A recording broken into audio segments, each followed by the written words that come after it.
¿Qué tal, gente? ¿Cómo les va? Bueno, espero que muy bien.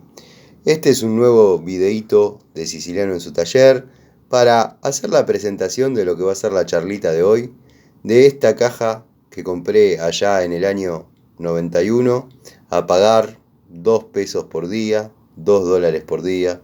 Bueno, quiero que sepan que obviamente muchísimas de las unidades están en reemplazo de las que iban y otras sí son de la caja. Por ejemplo, la Pico del Oro o la llave Crique. Ya en la charlita les voy a contar bien la historia, pero bueno, esta caja que cuando chico, adolescente, parecía un poco más grande. Hoy que la veo a la distancia, la verdad veo que me han estafado. 140 piezas tenía. Después les voy a contar dónde están las 100 que faltan.